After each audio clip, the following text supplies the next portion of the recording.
Di tengah gemerlap istana Fir'aun yang penuh intrik dan kekuasaan, seorang bayi yang pernah diselamatkan dari pembantaian kejam kini tumbuh menjadi pemuda gagah berani. Sang ibu, dengan kasih sayang yang tak tergoyahkan, merawat Nabi Musa alaihi salam seperti permata berharga, menyiraminya dengan kelembutan dan ketabahan. Musa alaihi salam berkembang menjadi sosok kuat, tegap, dan berjiwa kokoh, siap menghadapi badai kehidupan. Ketika usia dan kematangan akalnya mencapai puncaknya, Allah menganugerahinya hikmah agung serta ilmu yang mendalam, yaitu pangkat mulia sebagai nabi dan rasul. Dan setelah Musa cukup umur dan sempurna akalnya, kami berikan kepadanya hikmah, kenabian, dan pengetahuan. Dan demikianlah kami memberi balasan kepada orang-orang yang berbuat baik. Quran Surah Al-Qasas, ayat 14. Inilah janji ilahi yang pernah disampaikan Allah kepada Ibunda Musa alaihi salam, sebuah ikrar suci yang terwujud dalam keagungan tak terduga. Quran Surah Al-Qasas, ayat 7. Suatu hari, saat kota Mesir tenggelam dalam keheningannya mencekam, ada yang menyebut di terik siang, ada pula di kegelapan malam, Musa alaihi salam berjalan sendirian, hati penuh renungan. Tiba-tiba, ia menyaksikan dua lelaki saling bertarung sengit. Yang satu dari kaumnya sendiri, Bani Israel yang tertindas, sementara yang lain dari bangsa Kipti, musuh bebuyutan yang selama ini menindas mereka dengan kejam. Melihat Musa alaihi salam, saudara sebangsanya itu berteriak memohon pertolongan. Musa alaihi salam, yang dibesarkan di lingkungan istana dan dihormati sebagai pangeran berpengaruh, tak ragu mendekat. Dengan tangan terkepal, ia pukul Kipti itu hingga ambruk tak bernyawa. Bukan niat membunuh yang mendorongnya, melainkan keinginan menghentikan kezaliman dan memberi pelajaran tegas. Namun, penyesalan segera menyelimuti hatinya. Ini tipu daya setan, gumamnya, musuh yang nyata dan menyesatkan. Segera ia bertobat, sujud memohon ampun kepada Rabb-Nya yang Maha Pengasih. Dan Musa masuk ke kota Memphis.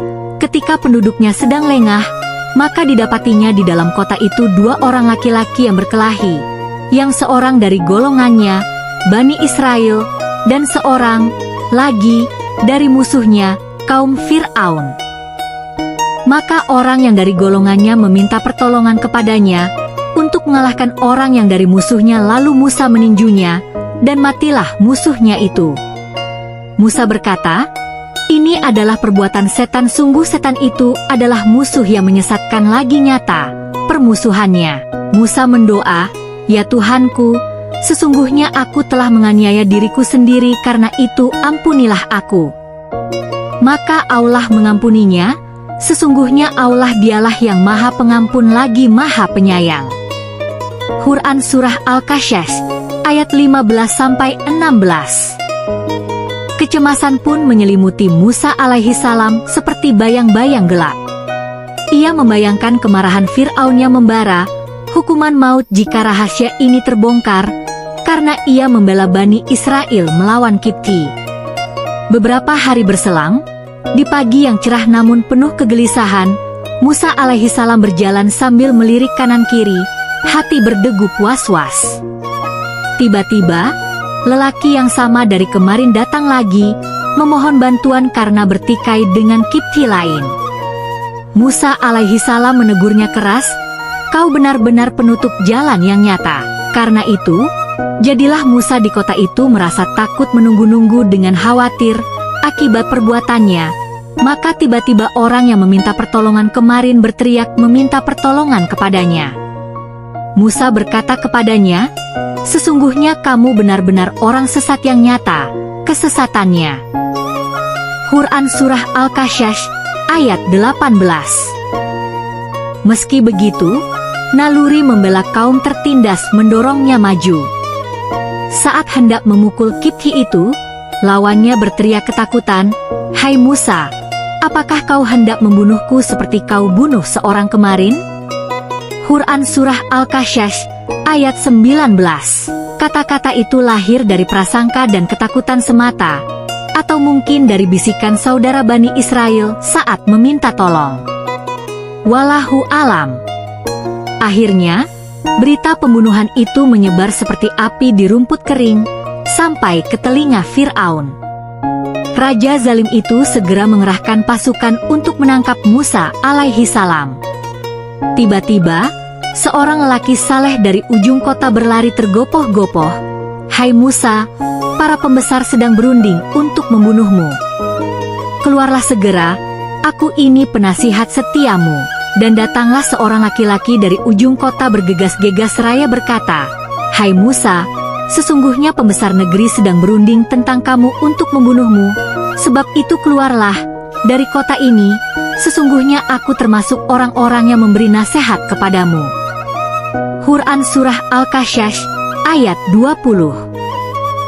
Musa alaihi salam tak menyanyiakan nasihat itu. Dengan hati penuh tawakal, ia tinggalkan Mesir dalam kegelapan, waspada terhadap setiap bayang, sambil berdoa lirih memohon perlindungan Allah. Tak tahu arah tujuan, ia terus melangkah, hingga sadar jalan yang ditempuh mengarah ke Madian, negeri kaum Nabi Syuaib alaihi salam, yang menurut riwayat, telah binasa sebelum era Musa alaihi salam. Di Madian yang hijau dan damai, Musa alaihi salam istirahat di tepi sumber air jernih. Tak lama, ia lihat dua gadis muda sedang menahan kawanan kambing mereka, menunggu dengan sabar. "Apa gerangan yang kalian lakukan?" tanya Musa alaihi salam lembut. Mereka menjawab, "Kami tak bisa memberi minum ternak sebelum para penggembala lelaki pergi.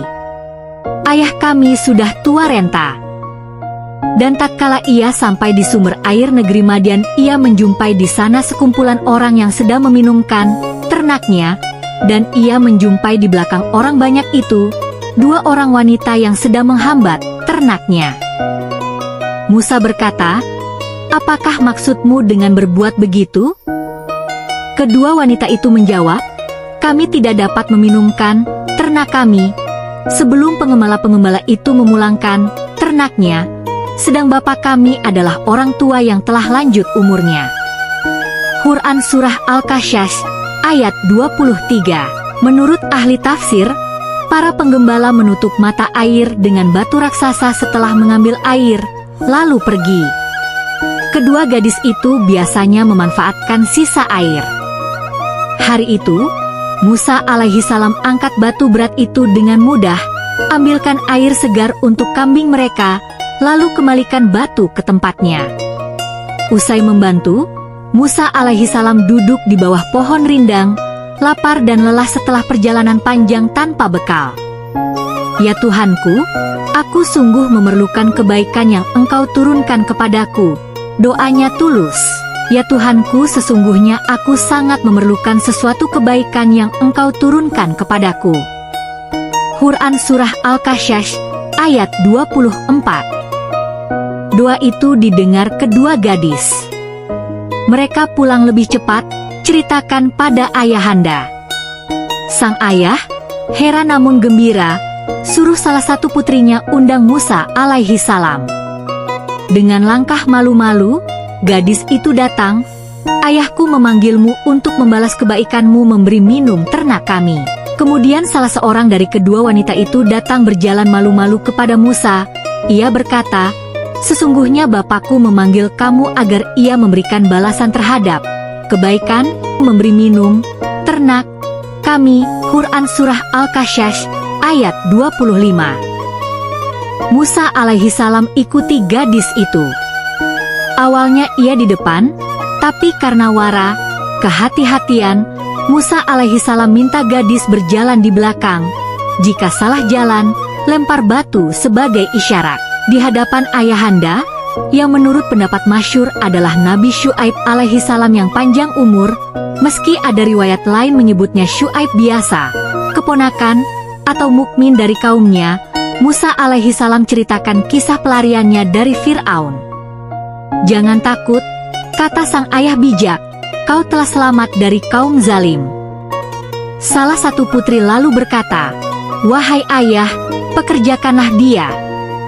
Orang terbaik untukmu adalah yang kuat dan amanah." Ya Bapakku, ambillah ia sebagai orang yang bekerja pada kita. Karena sesungguhnya orang yang paling baik yang kamu ambil untuk bekerja pada kita, ialah orang yang kuat lagi dapat dipercaya. Quran Surah Al-Qasas ayat 26. Ia lihat kekuatan Musa alaihi salam saat angkat batu, dan amanah saat minta berjalan di belakang. Ibnu Mas'ud berkata, 3 orang dengan firasat paling tajam, Tuan Nabi Yusuf alaihi salam saat suruh istrinya rawat anak dengan baik, gadis ini saat sarankan ayahnya pekerjakan Musa alaihi salam, dan Abu Bakar As-Siddiq saat angkat Umar bin Khattab sebagai khalifah. Sang ayah tawarkan, aku nikahkan salah satu putriku jika kau bekerja 8 tahun, jika 10, itu kebaikanmu. Aku tak akan membebanimu, insya Allah kau temui aku orang baik. Berkatalah dia, Syuaib, sesungguhnya aku bermaksud menikahkan kamu dengan salah seorang dari kedua anakku ini, atas dasar bahwa kamu bekerja denganku 8 tahun dan jika kamu cukupkan 10 tahun maka itu adalah suatu kebaikan dari kamu, maka aku tidak hendak memberati kamu. Dan kamu insya Allah akan mendapatiku termasuk orang-orang yang baik. Quran Surah Al-Qasas ayat 27. Musa alaihi salam setuju, pilih yang paling sempurna, 10 tahun. Rasulullah Shallallahu alaihi wasallam bersabda, aku tanya Jibril, mana yang diselesaikan Musa? Yang paling sempurna, jawabnya. Usai masa itu, mertua beri bonus, setiap anak kambing berwarna beda dari induk jadi milik Musa alaihi salam. Tahun itu, hampir semua lahir berbeda, kecuali satu, sehingga kekayaan melimpah. Setelah bertahun-tahun, Musa alaihi salam rindu sanak saudara di Mesir. Bersama istri dan anak-anak, ia berangkat sembunyi-sembunyi di malam gelap dingin, bawa kambing-kambingnya. Tapi jalanan membingungkan, mereka tersesat, bukan rute biasa ke Mesir. Dari kejauhan, Musa alaihi salam lihat nyala api di lereng Bukit Tursina. Tunggulah di sini, katanya pada keluarga, aku lihat api. Mudah-mudahan bawa berita atau bara untuk menghangatkan badan. Maka tatkala Musa telah menyelesaikan waktu yang ditentukan dan dia berangkat dengan keluarganya, dilihatnya api di lereng gunung, lalu ia berkata kepada keluarganya, tunggulah di sini. Sesungguhnya aku melihat api, mudah-mudahan aku dapat membawa suatu berita kepadamu dari tempat api itu atau membawa sesuluh api, agar kamu dapat menghangatkan badan. Quran Surah Al-Qasas ayat 29. Bukan api biasa, melainkan cahaya ilahi. Di sana, api menyala pada pohon hijau besar. Semakin membesar nyalanya, semakin hijau pohon itu. Musa alaihi salam terpana di lembah tua suci, menghadap kiblat, pohon di kanan baratnya. Dan tidaklah kamu, Muhammad, berada di sisi yang sebelah barat ketika kami menyampaikan perintah kepada Musa, dan tiada pula kamu termasuk orang-orang yang menyaksikan. Quran Surah Al-Qasas ayat 44. Allah panggil dari lembah suci, tanggalkan sandalmu, kau Dithua yang diberkahi. Menurut riwayat ahli kitab, Musa alaihi salam tutup wajah dengan tangan karena cahaya menyilaukan. Kemudian Allah firmankan langsung, aku Allah, tiada Tuhan selain aku. Sembahlah aku, dirikan solat untuk mengingatku. Maka ketika ia datang ke tempat api itu ia dipanggil, hai Musa. Sesungguhnya aku inilah Tuhanmu, maka tanggalkanlah kedua terompahmu. Sesungguhnya kamu berada di lembah yang suci, Tua. Dan aku telah memilih kamu, maka dengarkanlah apa yang akan diwahyukan kepadamu. Sesungguhnya aku ini adalah Allah, tidak ada Tuhan yang hak selain aku, maka sembahlah aku dan dirikanlah solat untuk mengingat aku. Quran Surah Taha ayat 11-14. Demikianlah, Dari pelarian penuh bahaya lahir panggilan suci yang mengubah sejarah umat manusia.